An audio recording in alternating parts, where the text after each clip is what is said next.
Welcome students. ਪਿਛਲੇ video ਦੇ ਵਿੱਚ ਅਸੀਂ ਰੋਲ ਆਫ ਲਰਨਰ ਤੇ ਰੋਲ ਆਫ ਟੀਚਰ ਕੀਤਾ ਇਸ ਕੰਸਟਰਕਟਿਵਿਜ਼ਮ ਦੇ ਵਿੱਚ। ਅੱਜ ਅਸੀਂ ਕਰਾਂਗੇ ਦਾ ਟੀਚਿੰਗ ਲਰਨਿੰਗ ਪ੍ਰੋਸੈਸ, ਸਿੱਖਣ ਅਧਿਆਪਨ ਪ੍ਰਕਿਰਿਆ ਸੰਰਚਨਾਵਾਦੀ ਪਹੁੰਚ ਦੇ ਅਧੀਨ। ਪਹਿਲੇ ਨੰਬਰ ਤੇ ਅਸੀਂ ਕਹਾਂਗੇ ਮਿਊਚੁਅਲ ਸ਼ੇਅਰਿੰਗ ਐਂਡ ਨੈਗੋਸ਼ੀਏਸ਼ਨ, ਆਪਸੀ ਸਮਝਦਾਰੀ ਤੇ ਸਮਝੌਤਾ।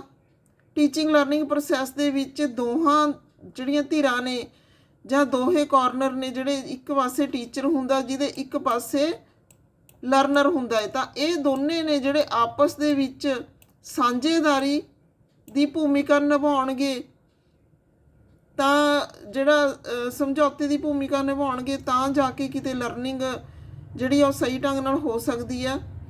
ਤਾਂ ਅਸੀਂ ਕਹਾਂਗੇ ਕਿ ਪਰੰਪਰਾਗਤ ਰਣਨੀਤੀਆਂ ਦੀ ਤਰ੍ਹਾਂ ਸਿੱਖਣ ਅਨੁਭਵਾਂ ਦੀ ਯੋਜਨਾ ਤੇ ਵਿਕਾਸ ਸਿਰਫ ਅਧਿਆਪਕ ਦੀ ਜ਼ਿੰਮੇਵਾਰੀ ਨਹੀਂ। ਵੁਲਫੋਕ ਨੇ ਇਸ ਦੀ ਡੈਫੀਨੇਸ਼ਨ ਦਿੱਤੀ ਆ। ਉਹਦੇ ਅਨੁਸਾਰ ਰਚਨਾਤਮਕ ਪਹੁੰਚ ਵਿੱਚ ਸਿੱਖਣ ਅਨੁਭਵਾਂ ਦੀ ਯੋਜਨਾ ਬਣਾਉਣਾ ਅਧਿਆਪਕ ਇਕੱਲੇ ਦੀ ਜ਼ਿੰਮੇਵਾਰੀ ਨਹੀਂ ਹੈ, ਸਗੋਂ ਇਹ ਸਿੱਖਿਆਰਥੀਆਂ ਅਤੇ ਅਧਿਆਪਕ ਦਾ ਆਪਸੀ ਸਾਂਝੇਦਾਰੀ ਅਤੇ ਸਮਝੌਤੇ ਦੁਆਰਾ ਅਨੁਕੂਲਿਤ ਪ੍ਰਬੰਧ ਕੀਤਾ ਜਾਂਦਾ ਹੈ। ਅਧਿਆਪਕ ਅਤੇ ਸਿੱਖਿਆਰਥੀ ਦੋਨੇ ਸਮੱਗਰੀ, ਕਿਰਿਆਵਾਂ ਤੇ ਕਲਾਸਰੂਮ ਅਧਿਆਪਨ ਅਤੇ ਸਿੱਖਣ ਅਨੁਭਵ ਨਾਲ ਸੰਬੰਧਿਤ ਪਹੁੰਚਾਂ ਬਾਰੇ ਮਿਲ ਕੇ ਫੈਸਲਾ ਕਰਦੇ ਹਨ। ਤਾਂ ਮਿਊਚੁਅਲ ਸ਼ੇਅਰਿੰਗ ਹੈ, ਜਿਹਦੇ ਰਾਹੀਂ ਜਿਹੜੀ ਲਰਨਿੰਗ ਆ ਉਹ ਸਿਰੇ ਚੜ੍ਹਦੀ ਆ। ਅੱਗੇ ਹੈਗਾ ਪਾਠਕ੍ਰਮ ਬਣਾਉਣ ਵਿੱਚ ਲਚਕਤਾ ਤੇ ਗਤੀਸ਼ੀਲਤਾ। ਇਸ ਪਹੁੰਚ ਵਿੱਚ ਕਿਸੇ ਵੀ ਸਥਾਈ ਪਾਠ ਦੀ ਸਲਾਹ ਨਹੀਂ ਦਿੱਤੀ ਜਾਂਦੀ। ਸਿੱਖਿਆਰਥੀ ਦੁਆਰਾ ਗਿਆਨ ਹੀ ਖੋਜ ਅਤੇ ਵਿਕਾਸ ਲਈ ਸਵੈ ਸਿੱਖਣ ਉੱਪਰ ਜ਼ੋਰ ਦਿੱਤਾ ਜਾਂਦਾ ਹੈ, ਤਾਂ ਜੋ ਉਹ ਆਪਣੇ ਆਪ ਲਈ ਨਵੇਂ ਤੱਥ ਖੋਜ ਕੇ ਉਸਾਰ ਸਕੇ। ਇਹ ਸਿੱਖਣ ਪ੍ਰਕਿਰਿਆ ਗੁੰਝਲਦਾਰ ਹੋਣ ਦੇ ਕਾਰਨ ਸਿੱਖਿਆਰਥੀ ਦਾ ਪਰਿਪੱਕ ਨਾ ਹੋਣ ਕਾਰਨ ਕੁਝ ਪਾਠਕ੍ਰਮ ਦਾ ਢਾਂਚਾ ਉਹਨਾਂ ਦੀ ਮਦਦ ਲਈ ਠੀਕ ਸਮਝਿਆ ਜਾਂਦਾ ਹੈ। ਇਸ ਪੇਸ਼ਕਾਰੀ ਤੇ ਸਮੱਗਰੀ ਦੀ ਚੋਣ ਕਰਨ ਲਈ ਕੁਝ ਲਚਕਤਾ ਦੀ ਜ਼ਰੂਰਤ ਹੁੰਦੀ ਹੈ। ਮਤਲਬ ਇਹ ਆ ਕਿ ਜਿਹੜਾ ਪਾਠਕ੍ਰਮ ਉਹ ਵੀ ਲਚਕਸ਼ੀਲ ਹੋਣਾ ਚਾਹੀਦਾ, ਜਿਹੜੀਆਂ ਵਿਧੀਆਂ ਨੇ ਉਹ ਵੀ ਲਚਕਸ਼ੀਲ ਹੋਣੀਆਂ ਚਾਹੀਦੀਆਂ ਨੇ, ਤੇ ਸਮੱਸਿਆ ਜਿਹੜੀ ਦਿੱਤੀ ਜਾਂਦੀ ਹੈ ਅਧਿਆਪਕਾਂ ਵੱਲੋਂ ਹੱਲ ਕਰਨ ਲਈ ਸਟੂਡੈਂਟਸ ਨੂੰ, ਉਹ ਵੀ ਜਿਹੜੀ ਹੈ ਲਚਕਸ਼ੀਲ ਹੋਣੀ ਚਾਹੀਦੀ ਆ। ਅੱਗੇ ਹੈਗਾ ਸਿੱਖਣ ਸਿਖਾਉਣ ਦੇ ਉਦੇਸ਼, ਟੀਚਿੰਗ ਲਰਨਿੰਗ ਆਬਜੈਕਟਿਵਸ। ਦੂਸਰੀਆਂ ਪਰੰਪਰਾਗਤ ਪਹੁੰਚਾਂ ਦੀ ਤਰ੍ਹਾਂ ਇਸ ਪਹੁੰਚ ਵਿੱਚ ਪਹਿਲਾਂ ਨਿਰਧਾਰਤ ਤੇ ਨਿਸ਼ਚਿਤ ਕੀਤੇ ਉਦੇਸ਼ ਨਹੀਂ ਹੁੰਦੇ। ਇਹ ਪਹੁੰਚ ਸਿੱਖਿਆਰਥੀਆਂ ਦੇ ਬੌਧਿਕ, ਸਰੀਰਕ ਤੇ ਭਾਵਾਤਮਕ ਵਿਵਹਾਰ ਦੇ ਪੱਖਾਂ ਵਿੱਚ ਬਦਲਾਅ ਬਾਰੇ ਸਖਤੀ ਨਾਲ ਕੁਝ ਨਹੀਂ ਕਹਿੰਦੀ। ਇਟ ਮੀਨਸ ਇਹਦੇ ਵਿੱਚ ਪਹਿਲਾਂ ਤੋਂ ਨਿਰਧਾਰਤ ਉਦੇਸ਼ ਨਹੀਂ ਹੁੰਦੇ, ਇਹਦੇ ਉਦੇਸ਼ ਨੇ ਜਿਹੜੇ ਕੰਮ ਦੇ ਨਾਲ ਹੀ ਮਿੱਥੇ ਜਾਂਦੇ ਨੇ, ਅਤੇ ਨਾ ਹੀ ਉਸਦੀ ਪ੍ਰਕਿਰਤੀ ਤੇ ਹੱਦ ਬਾਰੇ ਦੱਸਦੀ ਹੈ। ਇਸ ਅਨੁਸਾਰ ਸਿੱਖਿਆਰਥੀ ਦੁਆਰਾ ਆਪਣੀਆਂ ਬੌਧਿਕ ਯੋਗਤਾਵਾਂ ਦੀ ਵਰਤੋਂ ਕਰਨੀ ਚਾਹੀਦੀ ਹੈ ਜਦੋਂ ਉਹ ਆਪਣੇ ਯਤਨਾਂ ਰਾਹੀਂ ਨਵੇਂ ਤੱਥਾਂ ਅਤੇ ਗਿਆਨ ਦੀ ਖੋਜ ਕਰਦੇ ਹਨ। ਇਸ ਲਈ ਅਧਿਆਪਕ ਨੂੰ ਇੱਕ ਵਿਸ਼ਾਲ ਦ੍ਰਿਸ਼ਟੀਕੋਣ ਤੇ ਵੱਡੇ ਵਿਚਾਰ ਅਤੇ ਉਦੇਸ਼ ਵਿਦਿਆਰਥੀਆਂ ਦੇ ਸਾਹਮਣੇ ਰੱਖਣੇ ਚਾਹੀਦੇ ਨੇ।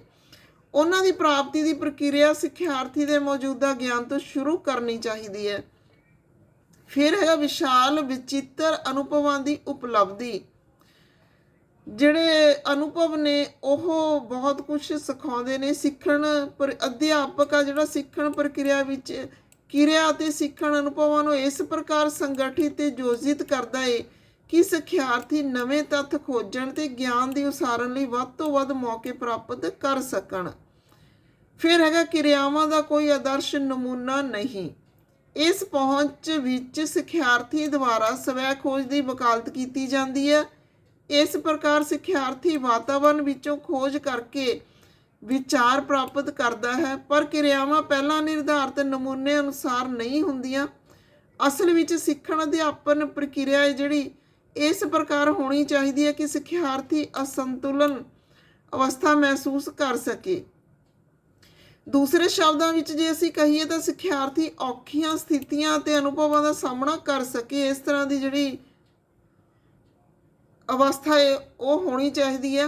ਜਦੋਂ ਸਿੱਖਿਆਰਥੀ ਔਖੀਆਂ ਅਤੇ ਗੁੰਝਲਦਾਰ ਸਮੱਸਿਆਵਾਂ ਦਾ ਸਾਹਮਣਾ ਕਰੇਗਾ ਤਾਂ ਹੀ ਉਹ ਅਸੰਤੁਲਨ ਮਹਿਸੂਸ ਕਰੇਗਾ ਤੇ ਗਿਆਨ ਦੇ ਜਿਹੜਾ ਭੰਡਾਰ ਉਹ ਲੱਭਣ ਲਈ ਮਜਬੂਰ ਹੋਵੇਗਾ।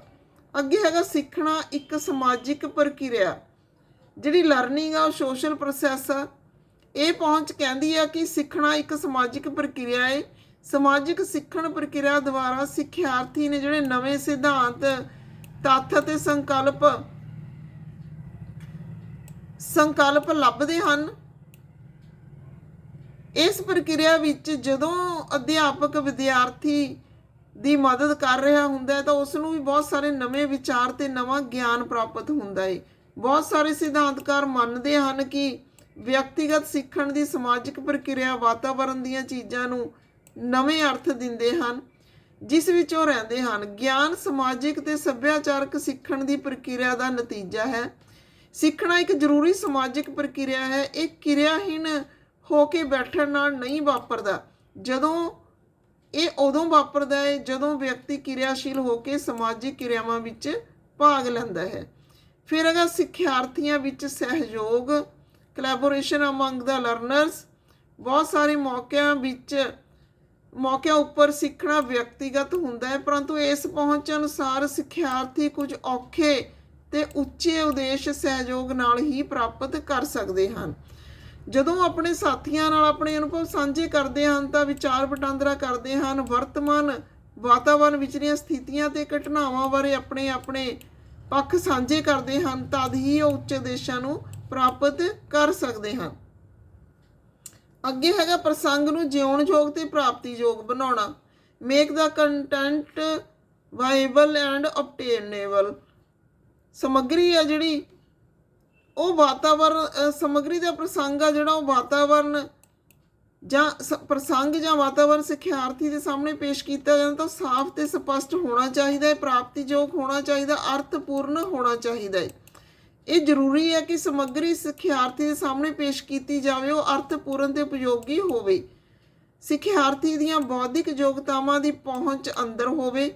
ਸਿੱਖਣ ਦਾ ਪ੍ਰਸੰਗ ਸਵੈ ਸਿੱਖਣ ਉੱਪਰ ਆਧਾਰਿਤ ਹੋਣਾ ਚਾਹੀਦਾ ਹੈ।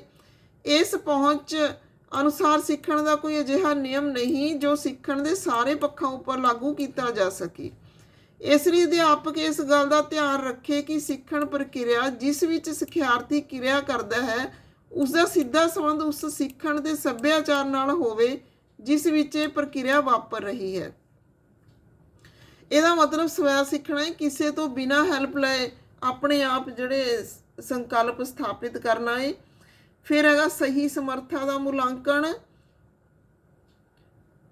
ਮੁਲਾਂਕਣ ਹਰ ਸਿੱਖਣ ਸਿਖਾਉਣ ਪ੍ਰਬੰਧ ਦਾ ਹਿੱਸਾ ਹੈ।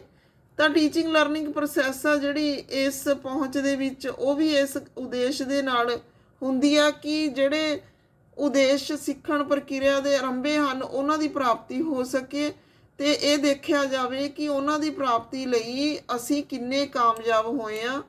ਪਰੰਤੂ ਜਿਹੜਾ ਸੰਰਚਨਾਤਮਕ ਪਹੁੰਚ ਆ ਉਹ ਇਸ ਤਰ੍ਹਾਂ ਦਾ ਮੁਲਾਂਕਣ ਨਹੀਂ ਕਰਦਾ, ਉਹ ਸਹੀ ਸਮਰੱਥਾ ਤੇ ਮੁਲਾਂਕਣ ਤੇ ਜ਼ੋਰ ਦਿੰਦਾ ਹੈ।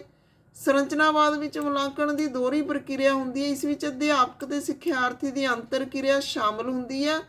ਮੁਲਾਂਕਣ ਕਰਤਾ ਸਿੱਖਿਆਰਥੀ ਨਾਲ ਗੱਲਬਾਤ ਕਰਦਾ ਹੈ। ਇਹ ਦੇਖਣ ਲਈ ਵਿਸ਼ੇਸ਼ ਕਿਰਿਆ ਜਾਂ ਕੰਮ ਦੇ ਪ੍ਰਦਰਸ਼ਨ ਵਿੱਚ ਸਿੱਖਿਆਰਥੀ ਦਾ ਕੀ ਦਰਜਾ ਹੈ। ਸੰਬੰਧਿਤ ਸਿੱਖਿਆਰਥੀ ਤੋਂ ਪੂਰਵਲ ਵੀ ਪ੍ਰਾਪਤ ਕੀਤਾ ਜਾਂਦਾ ਹੈ। ਅਧਿਆਪਕ ਅਤੇ ਸਿੱਖਿਆਰਥੀ ਪ੍ਰਦਰਸ਼ਨ ਵਿੱਚ ਸੁਧਾਰ ਕਰਨ ਦੇ ਮੌਕੇ ਤੇ ਤਰੀਕੇ ਵੀ ਲੱਭਦੇ ਹਨ। ਸਿੱਖਣ ਦੇ ਮੁਲਾਂਕਣ ਅੰਤਰ ਸੰਬੰਧਿਤ ਧਾਰਨਾਵਾਂ ਹਨ, ਅਲੱਗ-ਅਲੱਗ ਨਹੀਂ, ਕਿਉਂਕਿ ਸਿੱਖਣ ਤੋਂ ਬਾਅਦ ਮੁਲਾਂਕਣ ਕਰਨਾ ਹੈ ਜਿਹੜਾ ਉਹ ਬਹੁਤ ਜ਼ਰੂਰੀ ਹੁੰਦਾ ਹੈ। ਤਾਂ ਹੀ ਪਤਾ ਲੱਗਦਾ ਕਿ ਸਿੱਖਣਾ ਕਿੱਥੇ ਤੱਕ ਪੋਸੀਬਲ ਹੋ ਸਕਿਆ। ਅਧਿਆਪਕ ਮੁਲਾਂਕਣ ਨੂੰ ਨਿਰੰਤਰ ਅਤੇ ਅੰਤਰ ਕਿਰਿਆ ਦੀ ਪ੍ਰਕਿਰਿਆ ਵਜੋਂ ਲੈਂਦੇ ਹਨ ਜੋ ਸਿੱਖਿਆਰਥੀ ਦੀ ਪ੍ਰਾਪਤੀ ਨੂੰ ਮਾਪਦਾ ਹੈ ਤੇ ਨਾਲ ਹੀ ਅਧਿਆਪਨ ਅਨੁਭਵਾਂ ਦੀ ਗੁਣਵੱਤਾ ਤੇ ਕੋਰਸ ਦੇ ਅੰਗਾਂ ਨੂੰ ਮਾਪਦਾ ਹੈ। ਫਿਰ ਸਾਡੇ ਕੋਲ ਪੁਆਇੰਟ ਹੈਗਾ ਸੰਰਚਨਾਵਾਦ ਵਿਦਿਆ ਦੇ ਦਾਰਸ਼ਨਿਕ ਵਜੋਂ। ਜਿਹੜਾ ਸੰਰਚਨਾਵਾਦ ਪਹੁੰਚ ਆ ਸਹੀ ਗਿਆਨ ਵਿਅਕਤੀ ਆਪਣੇ ਆਪ ਖੋਜਦਾ ਹੈ, ਉਹ ਦੂਸਰਿਆਂ ਨਾਲ ਅੰਤਰ ਕਿਰਿਆ ਕਰਦਾ ਹੈ। ਇਸ ਪਹੁੰਚ ਦਾ ਮੁੱਖ ਸੰਕਲਪ ਆ ਜਿਹੜਾ ਸਾਰੀਆਂ ਵਿਦਿਅਕ ਪ੍ਰਣਾਲੀਆਂ ਦਾ ਵੀ ਇਹੀ ਸਹੀ ਉਦੇਸ਼ ਹੈ। ਇਸ ਲਈ ਇਹ ਸਕਾਰਾਤਮਕ ਲੱਗਦਾ ਹੈ ਕਿ ਸੰਰਚਨਾਵਾਦ ਨੂੰ ਵਿਦਿਆਲੇ ਵਿੱਚ ਫਲਸਫੇ ਵਜੋਂ ਸਵੀਕਾਰ ਕੀਤਾ ਜਾਣਾ ਚਾਹੀਦਾ ਹੈ। ਸਹੀ ਸਿੱਖਿਆ ਸਿੱਖਿਆਰਥੀ ਦੀਆਂ ਮੁੱਢਲੀਆਂ ਸਮਰੱਥਾਵਾਂ ਨੂੰ ਵਿਕਸਿਤ ਤੇ ਉਤਸ਼ਾਹਿਤ ਕਰਨ ਦੀ ਗੱਲ ਕਰਦੀ ਹੈ। ਉਹ ਇਹ ਚਾਹੁੰਦੇ ਹਨ ਕਿ ਸਿੱਖਿਆਰਥੀ ਸਮਰੱਥਾਵਾਂ ਤੇ ਯੋਗਤਾਵਾਂ ਦੀ ਵਰਤੋਂ ਕਰੇ ਤੇ ਆਪਣੇ ਵਾਤਾਵਰਣ ਦੇ ਵੱਖ-ਵੱਖ ਪੱਖਾਂ ਨੂੰ ਸਿੱਖਦੇ ਹੋਏ ਵਿਚਾਰ ਵਟਾਂਦਰਾ ਕਰੇ। ਇਹ ਗਿਆਨ ਪ੍ਰਾਪਤੀ ਅਤੇ ਖੋਜਣ ਦਾ ਕੁਦਰਤੀ ਤਰੀਕਾ ਹੈ। ਸੰਰਚਨਾਵਾਦ ਇਸ ਗੱਲ ਉੱਪਰ ਵੀ ਜ਼ੋਰ ਦਿੰਦਾ ਹੈ ਕਿ ਸਿੱਖਣਾ ਵਿਦਿਆਰਥੀ ਦੇ ਪੂਰਵ ਅਨੁਭਵਾਂ ਉੱਪਰ ਨਿਰਧਾਰਿਤ ਹੋਣਾ ਚਾਹੀਦਾ ਹੈ। ਨਵਾਂ ਗਿਆਨ ਆ ਜਿਹੜਾ ਉਸ ਤੋਂ ਥੋੜ੍ਹਾ ਜਿਹਾ ਸਟੈਂਡਰਡ ਦਾ ਹੋਣਾ ਚਾਹੀਦਾ ਜਾਂ ਉੱਚ ਦਰਜੇ ਦਾ ਹੋਣਾ ਚਾਹੀਦਾ, ਤਾਂ ਜੋ ਇਸ ਨੂੰ ਵੀ ਸਿੱਖਣ ਦੀ ਜ਼ਰੂਰਤ ਮਹਿਸੂਸ ਹੋ ਸਕੇ। ਇਸ ਪ੍ਰਕਾਰ ਕਿਹਾ ਜਾ ਸਕਦਾ ਹੈ ਕਿ ਸੰਰਚਨਾਵਾਦ ਅਧਿਆਪਨ ਸਿੱਖਣ ਕਿਰਿਆ ਬਰੂਨਰ ਦੁਆਰਾ ਦਿੱਤੇ ਗਏ ਹੇਠ ਲਿਖੇ ਸਿਧਾਂਤਾਂ ਉੱਪਰ ਆਧਾਰਿਤ ਹੈ। ਹੁਣ ਇੱਥੇ ਅਸੀਂ ਕਹਿੰਦੇ ਹਾਂ ਕਿ ਸਿੱਖਣ ਅਨੁਭਵ ਚਾਹੇ ਬੱਚੇ ਦੇ ਜਿਹੜਾ ਪੂਰਵ ਗਿਆਨ ਦੇ ਉੱਪਰ ਨਿਰਧਾਰਿਤ ਕੀਤੇ ਜਾਂਦੇ ਨੇ, ਜੋੜੇ ਜਾਂਦੇ ਨੇ ਉਸ ਨਾਲ, ਪਰ ਫਿਰ ਵੀ ਜਿਹੜੇ ਨਵੀਂ ਲਰਨਿੰਗ ਆ ਉਹ ਹੋਣੀ ਚਾਹੀਦੀ ਹੈ ਤਾਂ ਕਿ ਬੱਚੇ ਕਰਿਓਸਿਟੀ ਨਾਲ ਸਿੱਖ ਸਕਣ।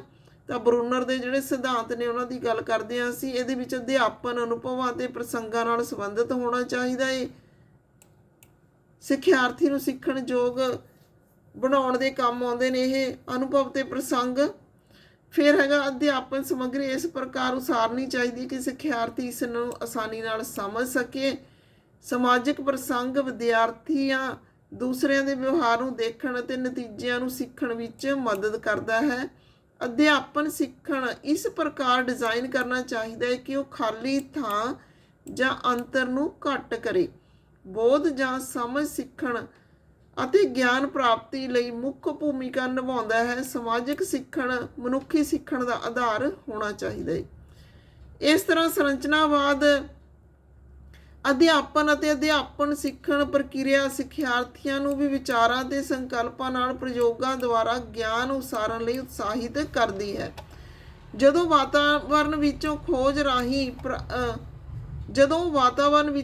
ਰਾਹੀਂ ਪ੍ਰਾਪਤ ਕਰਦੇ ਹਨ, ਅਧਿਆਪਕ ਉਹਨਾਂ ਦੇ ਪਿੱਛੇ ਰਹਿ ਕੇ ਉਹਨਾਂ ਦੀ ਮਦਦ ਕਰਦਾ ਹੈ। ਜਦੋਂ ਵੀ ਜ਼ਰੂਰਤ ਹੁੰਦੀ ਹੈ ਉਹਨਾਂ ਦੀਆਂ ਸਮੱਸਿਆਵਾਂ ਦਾ ਹੱਲ ਕਰਦਾ ਹੈ, ਪਰ ਉਹਨਾਂ ਨੂੰ ਹੱਲ ਉਹ ਦੱਸਦਾ ਨਹੀਂ, ਉਹਨਾਂ ਦੀਆਂ ਦੁਵਿਧਾਵਾਂ ਦਾ ਹੱਲ ਵੀ ਨਹੀਂ ਦੱਸਦਾ, ਉਹਨਾਂ ਨੂੰ ਦੁਵਿਧਾ ਵਿੱਚ ਹੀ ਰਹਿਣ ਦਿੰਦਾ ਹੈ ਤਾਂ ਜੋ ਸਿੱਖਿਆਰਥੀ ਨੇ ਜਿਹੜੇ ਆਪਣਾ ਹੱਲ ਆਪ ਲੱਭ ਸਕਣ। ਇਹ ਸੀਗਾ ਸਾਡਾ ਅੱਜ ਦਾ ਟੌਪਿਕ ਟੀਚਿੰਗ ਲਰਨਿੰਗ ਪ੍ਰੋਸੈਸ। ਤਾਂ ਅੱਜ ਦੀ ਵੀਡੀਓ ਦੇ ਵਿੱਚ ਇੰਨਾ ਹੀ। ਅੱਗੇ ਫਿਰ ਨੈਕਸਟ ਟੌਪਿਕ ਕਰਾਂਗੇ। Okay, thanks.